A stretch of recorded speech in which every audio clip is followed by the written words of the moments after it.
Boa tarde, sou Jorge Cury, diretor de responsabilidade social da Associação Paulista de Medicina, e também sou cirurgião geral, cirurgião do trauma, na disciplina de cirurgia do trauma da Unicamp. Temos o prazer de contar hoje com a participação do Dr. Tiago Caldeirão, que é também um cirurgião do trauma da Unicamp e está extremamente envolvido com o Maio Amarelo, com essa ideia obsessiva que todos nós temos de tentar melhorar os números de trauma no Brasil. Boa tarde a todos, obrigado aí pelo convite da APM. Então, como o professor Cury falou, eu sou cirurgião do trauma, atuo também na Unicamp, eu sou orientador da Liga do Trauma da Unicamp, sou médico assistente da cirurgia do trauma de lá, sou coordenador do Comitê Científico de Trauma da Sociedade de Medicina e Cirurgia de Campinas e sou um dos coordenadores do programa PART em Campinas, na Unicamp. Esse programa PART é um programa de prevenção, como foi falado, é um programa de prevenção de origem canadense na década de 80, então é um programa que já é sedimentado lá no Canadá, e ele foi difundido pelo país canadense e pelo mundo de uma forma sistematizada. Porém, estamos longe de ter um programa em todos os lugares que estão necessitando de uma área de prevenção, principalmente com o público-alvo que ele atinge. Então, o programa PART, ele significa Prevent Alcohol in Risk-Related Trauma in Youth. Então, o que significa? Significa prevenção do trauma e o risco relacionado ao uso de álcool, principalmente na juventude.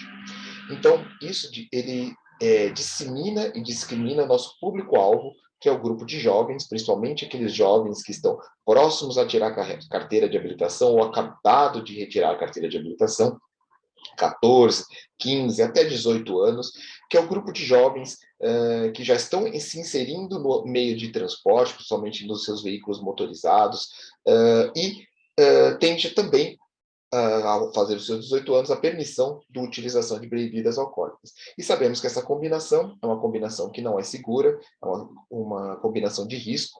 Então, esse programa ele vem para sensibilizar a prevenção de traumas de um contexto geral, mas focar também nisso. E por que esses jovens? Jovens porque a faixa de risco, uma das faixas principais de mortalidade, a primeira causa de morte nos jovens é o trauma. Então, por ser trauma, nós temos que prevenir. Esse é um programa, como nós falamos, é um programa de origem canadense. Ele veio aqui para o nosso país, no Brasil, em 2008. Primeira unidade que teve um programa PART foi a USP de Ribeirão. A segunda unidade fomos nós, na Unicamp, em Campinas, em 2010. E desde esse período, alguns outros centros foram surgindo. Nós temos atualmente 9 centros no nosso país. E desde 2013, esse programa de prevenção ele é vinculado à Sociedade Brasileira de Atendimento Integrado ao Traumatizado, a SBAT.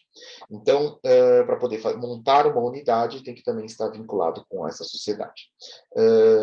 O que acontece nesse programa? O que esse programa tem de importante?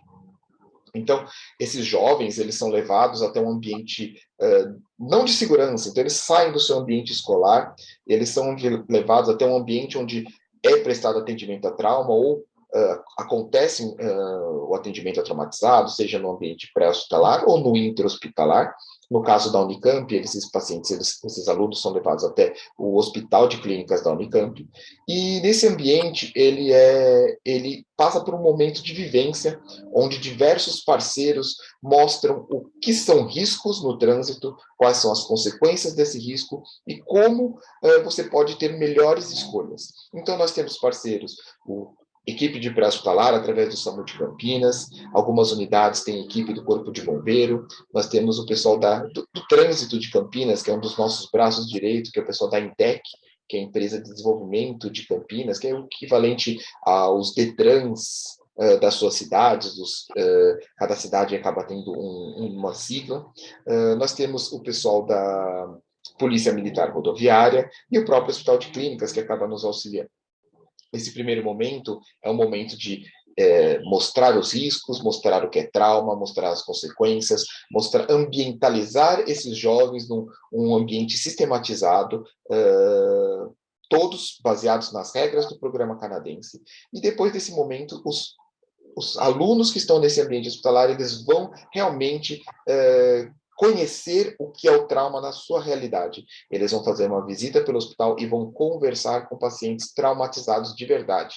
Pacientes traumatizados que estão internados no hospital, eles vão mostrar quais foram os riscos que eles foram submetidos, muitas vezes excesso de velocidade, muitas vezes uma imperícia ou imprudência da outra pessoa que causou o trauma, muitas vezes o uso de álcool e droga, não obrigatoriedade dos recursos de proteção, como capacete, cintos de segurança, então acaba utilizando inadequado ou não utilizando, e isso acaba acontecendo esses eventos traumáticos, também chamados de sinistros.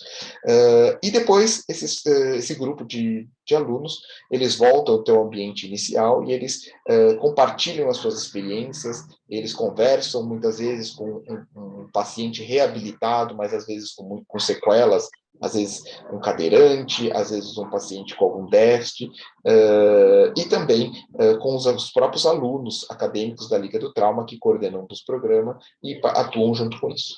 Então, ele é um programa de sensibilização e de prevenção.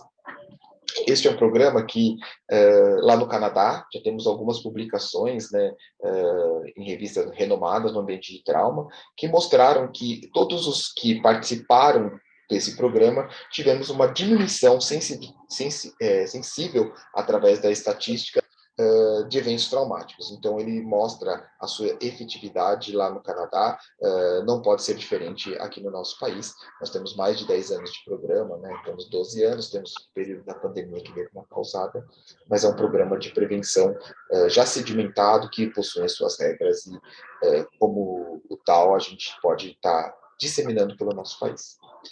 Eu acho que a gente pode também falar, se você quer montar um programa, né, desse programa parte, eu acho que temos a possibilidade, né, Curi, de ter esse programa disseminando pelo nosso país inteiro. Então, eu acho que nós temos alguns meios, né? Se tem uma liga acadêmica nessa sua região, na sua cidade, essa é um bom caminho, essa liga acadêmica vinculada ao Comitê Brasileiro de Ligas do Trauma, do COBRAUT, que é vinculado à SBITE. Essa liga acadêmica ela pode se informar através da equipe do COBRAUT e utilizar a organização da sua liga junto com a organização da sua cidade para poder montar esse programa. Se você não tem uma liga acadêmica e você também mesmo assim quiser organizar, podemos organizar dessa forma. Precisa que as pessoas que estão na cidade atuem como parceiros. Eu acho que na cidade, num programa de prevenção no nosso país, não tem como a gente fazer sem parcerias. Então, um exemplo que eu posso dar de Campinas é uma parceria da disciplina de cirurgia do trauma, da Liga do Trauma, com o pessoal da INDEC, que é do trânsito, como a gente falou, junto com o Corpo de Bombeiros, Polícia Militar Rodoviária, o pessoal do SAMU de Campinas, e junto, dentro do Hospital de Clínicas da Unicamp, são todos parceiros para poder atuar no programa. Então, essas são as formas da gente poder montar o programa de prevenção logo no começo. Excelente, acho que é possível, temos hoje faculdades de medicina distribuídas largamente pelo estado de São Paulo, temos também as regionais da PM que podem servir como base, com certeza, né? Temos cirurgiões de trauma ou cirurgiões que pelo menos trabalham na urgência também, né? O serviço de terapia intensiva, e temos SAMU, bombeiro. Acho que o exemplo que acontece em Campinas, Ribeirão e outros centros, com certeza eles podem ser multiplicados, né? Eu acho que é ótima essa ideia que você passou, e obviamente que Campinas, Ribeirão, podem servir como polos orientadores também para quem quiser montar um novo centro, né? Eu acho que isso é ótimo, né?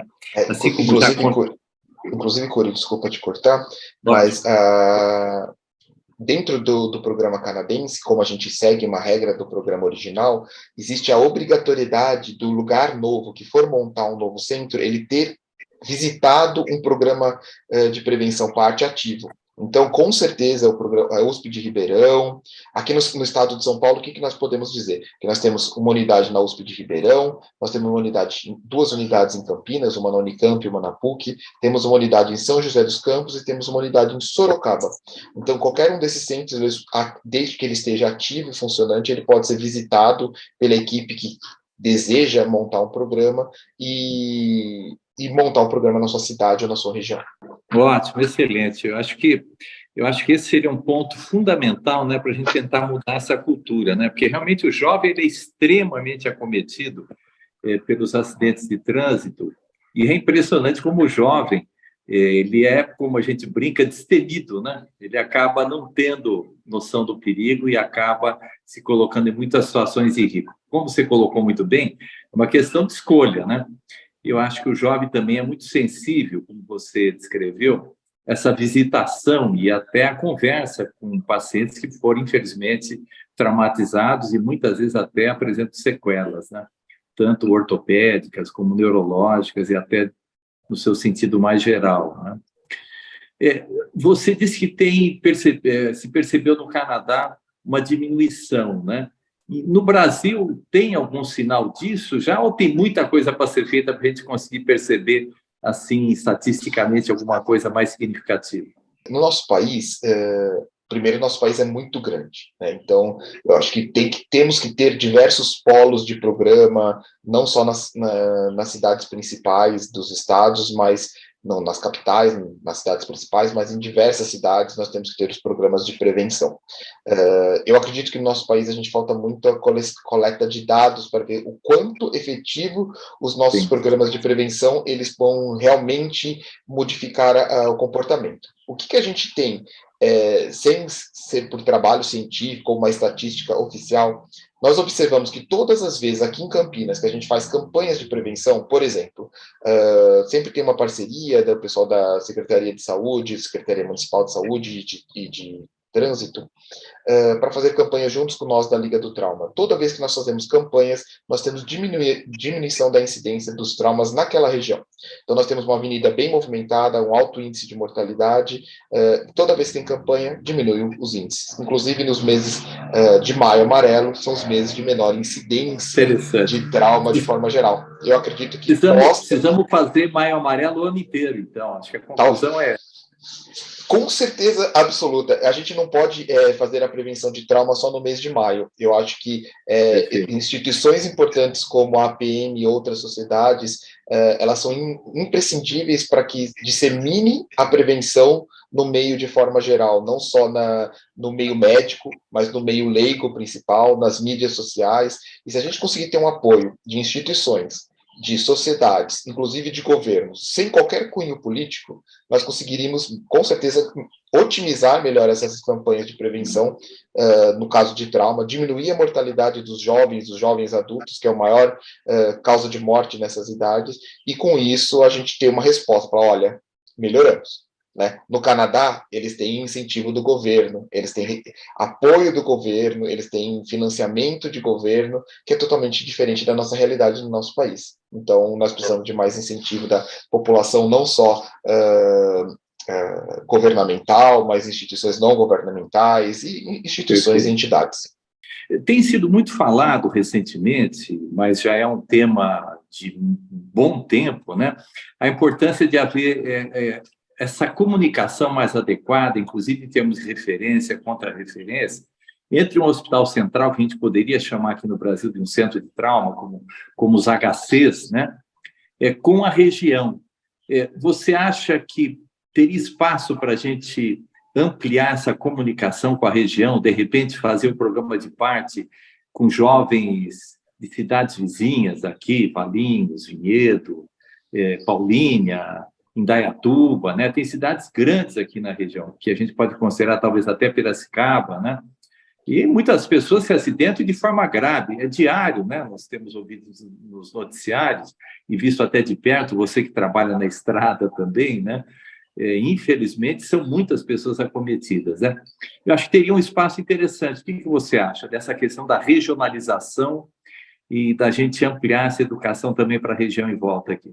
Eu concordo 100%. Eu acho que a gente pode polarizar, né, tendo algumas cidades, referências dessas cidades, através das próprias DRS ou não, né, mas nós podemos utilizar as cidades principais como uma apoiadora, tutora ou organizadora desse programa, mas não que seja necessário os alunos dessas cidades, porque são muitos alunos, a gente não conseguiria atender a demanda de todas as cidades da nossa região metropolitana, mas se a gente conseguisse montar outros pequenos centros, pequenos no sentido de cidades menores, mas não pequenos em importância, mas Sim. outros centros em outras cidades, como Piracicaba temos faculdades de medicina, em Jaguariúna temos faculdade de medicina, em Indaiatuba também, e se nós montássemos centro em alguma delas, sendo polarizado junto com o de Campinas e com isso dar o apoio, a tutoria, a organização, e a gente aumentar a divulgação e a prevenção, seria perfeito, com certeza absoluta. Ótimo, excelente. Eu acho que fica aqui esse desafio, né, da nossa conversa aqui, da gente, através das regionais da PN, que são presentes em muitas dessas cidades aí, da própria Sociedade de Medicina, do qual você participa como eu, né?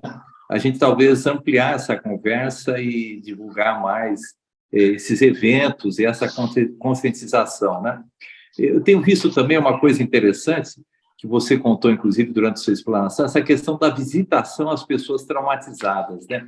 Isso é muito marcante, isso é uma questão importante da medicina, essa questão da sensibilidade humana, né?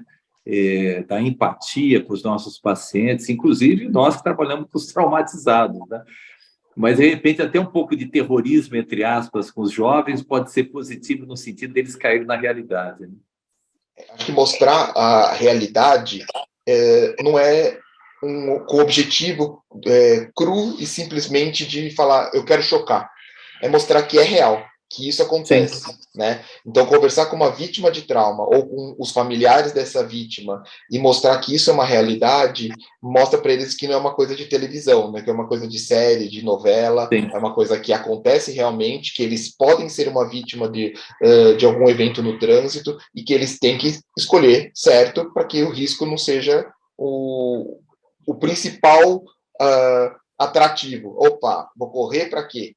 Vou dirigir alcoolizado por quê?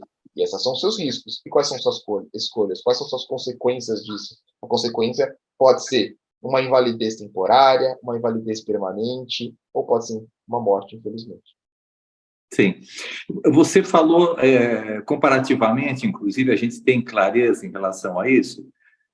O Canadá, realmente, já estive lá, temos amigos, né, inclusive cirurgiões que trabalham lá, ele prima, assim, bastante por ter essa abrangência na questão de saúde, e são pioneiros, inclusive, em relação a vários temas, né? Você acha que teria espaço para a gente desenvolver com o governo também do Estado, que me parece que nesse momento é mais sensível a essas questões graves que acontecem em termos de mortalidade, sequelas, né? Estão preocupados aí com as filas, com o pós-pandemia, que, diga-se de passagem, né, seguramente piorou a ansiedade das pessoas e até acaba sendo um elemento a mais no trauma, né? Você acha que teria como a gente ampliar essa parceria também com o governo, com solicitação de apoio mais extenso e mais intenso, né, em relação ao atendimento do trauma? Com certeza. Eu acredito que qualquer instituição de governo não é que deve, eles têm que ser apoiador na prevenção de todas as doenças, e o trauma, como é uma doença, não tem como fugir dessa prevenção. Eu acho que o governo tem que apoiar, tem que nos auxiliar, e eu acho que não pode ter cunho político. Não é do governo X, do governo Y, não pode ser Sim. partidário. Tem que apoiar a prevenção de uma forma geral. E você comentou uma coisa importante, que a gente percebeu, após a pandemia, um aumento realmente de trauma. Então, não mudou na pandemia, como a gente esperava, diminuiu? Não diminuiu, continuou igual, mas pós-pandemia teve um aumento. Por que será que teve esse aumento? Será que as pessoas começaram a sair destrambelhada de qualquer forma e sem pensar nas consequências? Será que as pessoas não estão mais sabendo seguir leis? Será que essa sensação de liberdade gerou uma... Estamos livres e podemos fazer tudo e qualquer coisa? Não sabemos. Isso é uma explicação que, talvez algumas décadas para frente, a gente vai talvez ter algumas análises, algumas respostas. É interessante, interessante. Tem psiquiatras, psicólogos participando do PARTS, não? Infelizmente, não. Mas não há impossibilidade de. Mas nós temos dentro da Unicamp serviço social. Nós temos serviço social dentro da Unicamp, que atua junto com a gente, mostrando também o impacto não só físico, muitas vezes, psicológico, mas também o impacto socioeconômico de um trauma, o que muitas vezes é esquecido, né? Às vezes o paciente fica afastado das suas atividades laborais, às vezes ele é autônomo, às vezes ele tem um salário maior e acaba tendo que entrar numa regime de aposentadoria do governo, ou alguma comprometimento definitivo, como uma invalidez, uma amputação, ou alguma paralisia, alguma coisa, e a vítima acaba tendo que ficar afastado da sua atividade que ele se dedicou a vida toda, ou que tem conhecimento para, né? E lembrando que se nós estamos falando de adulto jovem, nós estamos falando da população economicamente ativa, Sim. principal. Então, é uma baixa não só no seu ambiente de trabalho, um gasto maior, uma consequência financeira muito alta. Então, com certeza o governo tem que apoiar para diminuir os números, diminuir o impacto, e apoiar que esses programas que têm realmente efetividade e para poder acontecer, esses programas eles aconteçam de verdade. Muitas vezes a gente tem uma dificuldade de logística, de transporte do aluno da escola até a instituição. Então, essas coisas, uma logística, organizar isso dentro do Estado, pode ser que o programa ele cresça mais e floresça mais, e a gente consiga ter consequências mais positivas na prevenção de trauma. Perfeito. Nós conversamos aqui sobre esse pós-pandemia e essa ansiedade da população. A gente observou uma mudança de hábitos também, né? Muitos motoqueiros trabalhando com iFood, com entregas e dos mais variados tipos, né? E eles parece que têm um compromisso realmente de quanto mais melhor em pouco tempo, né? Obviamente isso que é extremamente perigoso e propenso a trauma, né? Você tem observado alguma coisa nessas visitações aos pacientes traumatizados? Infelizmente, sim.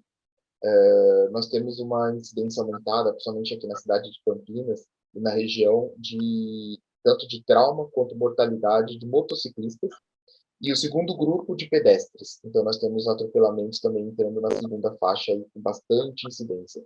Mas os motociclistas são os campeões aí da incidência. Sim. Eles são mais vulneráveis no trânsito. Lembrando que na moto não tem para-choque. O para-choque é a própria vítima, infelizmente. Lamentavelmente. Né? Lamentavelmente. Então, o motociclista ele é vulnerável. Então, as escolhas dele ou as escolhas do outro incorreta pode gerar um trauma nesse motociclista e muito mais grave, com certeza, do que um evento traumático dentro da cidade, num carro, que o carro, com os arcabouços de proteção cada vez maior, às vezes com airbag, com outras coisas, isso não vai acontecer, às vezes, nada com a vítima, às vezes uma escoriação e nada mais grave internamente. O motociclista não acontece o mesmo. Então, aumentou. O motociclista aumentou absurdo, aumentou muito, né, os transportes por aplicativo, de entregas. Então, nós temos uma considerável evidência disso, tanto no hospital quanto na mortalidade aqui no ano passado. O mais importante, eu lembro que na prevenção a gente nunca consegue fazer nada sozinho. Então, seja todo mundo no ambiente, seja profissional da área de saúde ou não, pode atuar junto na prevenção de trauma. Então, às vezes você é dono de uma empresa de ônibus, ou às vezes você é um profissional que atua no ônibus e quer auxiliar a gente, ou trabalha de outras formas. A prevenção, todos nós somos responsáveis pela prevenção. E nesse programa à parte, ele não acontece sem os parceiros. Então, o que for necessário, temos que ter todos os profissionais unidos, juntos, para poder fazer a prevenção de trauma, diminuir os números, diminuir o impacto da mortalidade, principalmente nesse grupo mais vulnerável, aí, que são os jovens aí de 14, 19 anos. Ótimo, excelente. Tiago, muito obrigado, parabéns pelo trabalho que você e todos em volta aí têm desenvolvido em relação às ligas de trauma, parte e nosso atendimento conjunto lá no HC. Muito obrigado, estamos comprometidos com essas ideias aí, então, que se tornem fatos realmente reais e intensos o mais rápido possível. Grande abraço, muito obrigado. Eu que agradeço, Curi, agradeço você, agradeço a PMI pela oportunidade de estar falando um pouquinho do programa de prevenção. Se precisar de alguma coisa, estamos à disposição aí para esclarecimento, auxílio. Quem sabe a gente não apadrinha tantos novos programas partes aí com apoio da PM. Sem dúvida, sem dúvida. Então, tá bom. Obrigado. Vamos avante com isso. Obrigado. Um abração. Tchau, tchau.